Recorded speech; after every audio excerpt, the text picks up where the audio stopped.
శ్రీ గురుభ్యో నమ శ్రీమాత్రే నమ. శ్రీ వేదవ్యాస విరచిత మహాభారతం ఉద్యోగ పర్వం. నారాయణం నమస్కృత్య నరం చైవ నరోత్తమం దేవీం సరస్వతీం వ్యాసం తతో జయముదీరయేత్. కథా ప్రారంభం. ఆ విధంగా ధృతరాష్ట్రునికి విదురుడు నీతిబోధ చేస్తూ, మీరు మీ బిడ్డలను చూస్తుంటే పాండవులను చూడండి అని చెప్పాడు. తర్వాత చాలా కాలం క్రితం మాట అంటూ కేసిని అనే లావణ్యవతి గురించి చెప్పాడు. కేసిని స్వయంవరాన్ని ప్రకటించింది.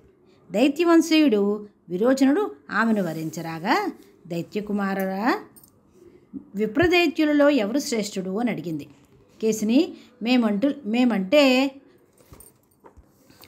విప్రులకు భయం ఉన్నట్టు తెలుసు కదా, అయినప్పుడు విప్రుడు మాకంటే గొప్పవాడు కాలేడు అని సమాధానం ఇచ్చాడు. మరునాడు ఉదయం సుధనువుడు వచ్చాడు. కేసిని కూర్చున్న చోట నుంచి లేచి ఎదురు వెళ్ళి స్వాగత సత్కారాలు జరిపింది. అప్పుడు సుధనువుడు, ప్రహ్లాదనందన, ఈ యువతీరత్నం చూపించిన బంగారు ఆసనాన్ని నేను స్పృశిస్తాను, కానీ దాని మీద నేను కూర్చుంటే మన ఇద్దరం సమానమే అన్నాడు. ఓ బ్రాహ్మణ బాలుడా, మీరు దర్భాసనాల మీద కర్రపేటల మీద కూర్చోవాలి అని పరిహాసం చేశాడు విరోచనుడు. దానికి సుధనువుడు, విరోచన, మీ తండ్రి ప్రహ్లాదుడు కూడా నన్ను సత్కరిస్తాడు. నువ్వు బాలుడివి. ఇప్పుడే మనం మీ తండ్రి దగ్గరికి వెళ్ళి మనలో ఎవరు శ్రేష్ఠులో నిర్ణయించుకుందాం అన్నాడు. ఇద్దరూ ప్రహ్లాదునికి విషయం నివేదించడానికి వెళ్ళారు. వచ్చే సుధనువుని చూసి ప్రహ్లాదుడు ఉచిత రీతిని అతిథి సత్కారాలు జరిపి వారి ప్రశ్నను విన్నాడు. సుధన్వా, నాకు వీడొక్కడే కొడుకు. మీరిద్దరూ ప్రాణాలు పందెం పెట్టి వచ్చారు. ఇలా ఒక మాట చెప్పు, అబద్ధం ఆడినందువల్ల వచ్చే స్థితి ఏమిటి అన్నాడు. దానికి సుధనువుడు, సవతులతో ఉండే స్త్రీ, జూదంలో ఓడిన జోదరి, బరువులు మోసేవాడు ఏ స్థితిని పొందుతారో అదే స్థితి కలుగుతుంది అన్నాడు. ప్రహ్లాదుడు, నాయన, వీని తండ్రి అంగీరసుడు నాకంటే శ్రేష్ఠుడు, అలానే వీని మాతృమూర్తి ఉత్తమోత్తమురాలు కనుక సుధన్వుడే నీకంటే శ్రేష్ఠుడు అని, సుధన్వా, నాకు పుత్రభిక్ష అనుగ్రహించు అన్నాడు. సుధనువుడు, ప్రహ్లాద, సత్యుక్తమైన ధర్మం చెప్పావు గనక నీ కుమారుని అనుగ్రహిస్తున్నాను అన్నాడు. విన్నావా మహారాజా, ఇప్పటికైనా స్వార్థం విడిచి సత్య మార్గాన్ని సాగి పాండవులను ఆదరించండి. మరికొన్ని నీతి విషయాలు చెబుతాను. హస్త సాముద్రికుడు, దొంగ వ్యాపారి, జోదగాడు, వైద్యుడు, నటుడు, శత్రువు, స్నేహితుడు వీరెవరూ సాక్షులుగా పనికిరారు. ఆశ వల్ల ధైర్యం పోతుంది. కోపం పెరిగితే సంపదలు నశిస్తాయి. అసూయాపరుడు ధర్మంగా ఉండలేడు. కాముకుడు సిగ్గును విడిచిపెడతాడు.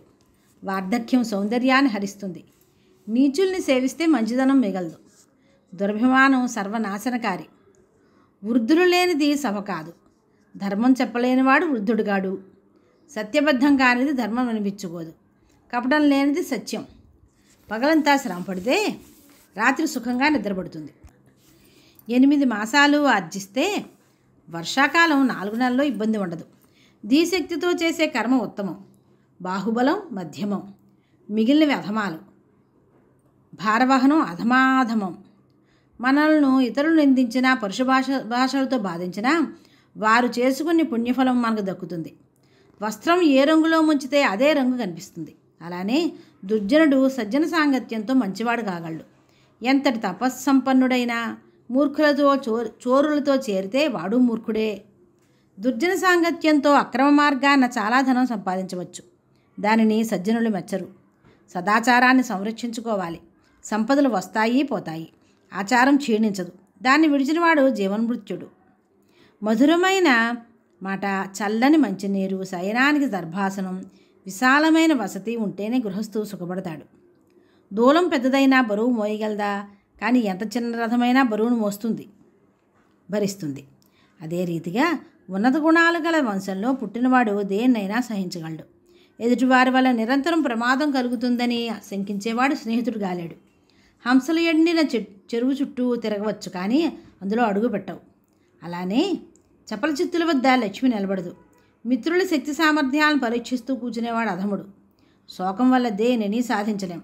లేకపోగా అది శక్తిని, రూపాన్ని, జ్ఞానాన్ని నాశనం చేసి రోగాన్ని తెచ్చిపెడుతుంది.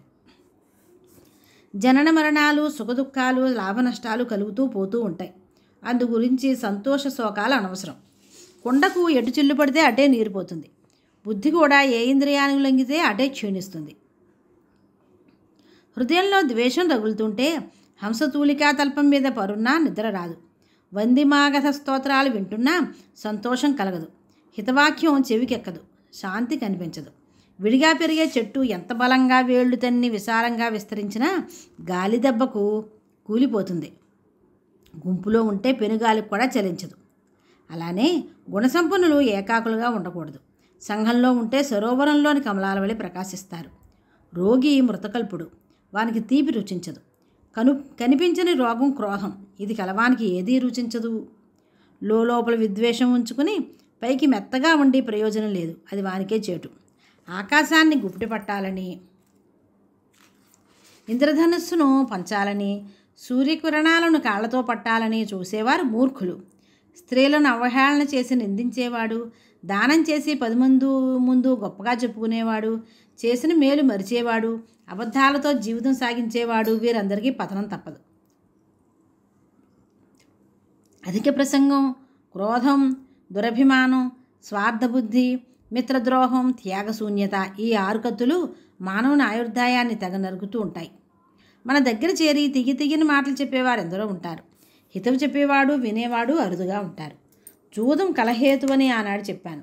వినడానికి మీ మనసు అంగీకరించలేదు. ఇంత జరిపి ఈనాడు కాకిరెక్కల వంటి మీ కుమారులను నెమళ్ల వంటి పాండవులతో యుద్ధానికి వదులుతున్నారు. నక్కలను రక్షించి సింహాలను వదులుకునే స్థితిలో ఉన్నారు. ప్రభు, సేవకుల కష్టసుఖాలను గమనించకుండా ఇతరుల సంపదలు హరించే ప్రయత్నాలు చేయకూడదు. మంత్రులకు సౌకర్యాలు సక్రమంగా సాగకపోతే శత్రుకూటంలో చేరుతారు. ఆదాయ వ్యయాలు సరిచూసుకుంటూ సేవకులకు ఉచిత రీతిని వేతనాలు ఇవ్వాలి. యోగ్యత గల వారిని దగ్గర తీసుకుని వ్యవహారాలు నడుపుకోవాలి. స్వస్తి. శ్రీకృష్ణ శరణం మమ.